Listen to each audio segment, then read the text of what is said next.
السلام عليكم، مرحبا بكم في قناتي. اللي راهم يشوفوا لا فيديو تاعي لاول مره نقول لكم ما تنساوش تضغطوا على زر الاشتراك باش يوصلكم كل ما هو جديد في قناتي. اليوم جيتكم بكيكه المول العجيب. هذه الكيكه تجي بزاف هايله، سهله واقتصاديه. نديروها بزوج طبقات وبزوج حبات بيض، راح تخرج لك كيكه ما شاء الله. تبعوا معايا طريقه التحضير. هنا بالنسبه للمكونات تاع هذه الكيكه، عندي زوج حبات تاع بيض، عندي كاس ناقص اصبع تاع زيت، كاس ناقص اصبع تاع سكر، وكاس ناقص اصبع تاع حليب. عندي لافاني خميره على الحلوى، وعندي هنا زوج حبات تاع تشينا. القشور تاعهم راح نديرهم في العجينه تاعي باش يعطوني قوش باب. والعصير راح نستعمله في الطبقة الثانية. هذه هي مكونات تاع الكيكة تاع اليوم. بالنسبة للمول أنا استعملت هذا المول تاع هذا المول العجيب. أول حاجة نبدأ بها هنايا درت زوج حبات تاع بيض، نزيد لهم السكر. هنا الحلاوة متعمروش الكاس بزاف لأنه راح ندير لها زوج طبقات، راح تكون الحلاوه تكون معتدله ما تكثروش.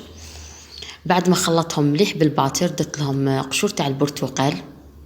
هنا بالنسبه لقشور البرتقال يعطيها بنه بزاف هايله، ما تروح لك الريحه تاع البيض. انا في الاخير ديجا راني زدت لهم شويه لافاني. نخلط مليح ونضيف هذاك الزيت غير بشويه. نفس الطريقه بعد ما نضيف الزيت نبدا هنايا نزيد الحليب غير بشويه، ما ديروش على خطره باش يطلع لكم الخليط تاعكم. هنا نزيد الحليب غير بشويه كيما هكا حتى نكمل هذه المرحله.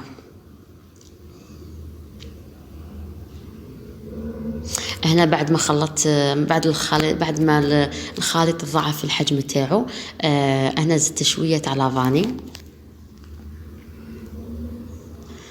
بالنسبه للفارينه انا دات لي كاس ونص تاع فارينه.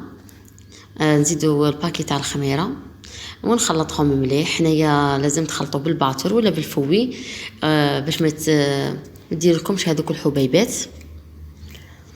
هنا في الكاس الزاوج هذا ديروا الفارينه غير بشويه باش ما الخليط تاعكم باش ما يجيش ثقيل. انا دات لي غير كاس ونص. الخليط تاعي هذا هو جا بزاف خفيف، انا ما كملتلوش الكاس كومبلي تاع، درت غير كاس ونص تاع فارينه. هنا الكوشه تاعي راني شعلتها من قبل. ندخل الكيكه تاعي طيب. من الطيب وتبرد نوجد الطبقه الاولى. هنا بالنسبه للطبقه الاولى انا هنا درت كاس زوج كيسان تاع حليب تاع 40 الكاس تاع 240 مليلتر. زدت لهم زوج مغارف تاع نشا، وعندي زوج مغارف تاع كاكاو، وزوج مغارف اللي تحب دير زوج مغارف ولا 3 مغارف تاع سكر. الحلاوه كيما تحبوا نتوما. هنايا نحطهم فوق النار، نخلطهم غير بشويه حتى يثقل الخليط تاعي. نزيد له في الاخير شويه تاع زبده. بالنسبه للطبقه الثانيه انا هنا عندي كاس ونص تاع عصير برتقال. هنا التشينه تاعكم او البرتقال على حساب لا كان فيه الماء بزاف من الداخل، كل واحد وشحال تخرج له. انا جاتني هنا غير كاس ونص تاع عصير البرتقال. زدت لها زوج ملاعق تاع سكر ومغرف ونص تاع نشا. هنا الكيكه تاعي بعد ما بردت ضفت لها هنايا الخليط تاعي تاع الكاكاو، ودرت لها هذه الكريمه هذه هايله بلا بيض بلا والو، تجي ما شاء الله. هنا نحاول نسقموها في الاطراف تاعها. هنا دي تخاف المول تاعها يلصق لها دير له الزبده والفارينه. انا في الوسط قريب ما لصقت لي. بعد ما تبرد الطبقه الاولى تاع الكريمه تاع الكاكاو، نزيد الطبقه الثانيه تاع البرتقال. هذه الطبقه ما تجي هايله، ما تعطي قول الكيكه بزاف هايل. هنا حاولوا تسقموا الطبقه هذه.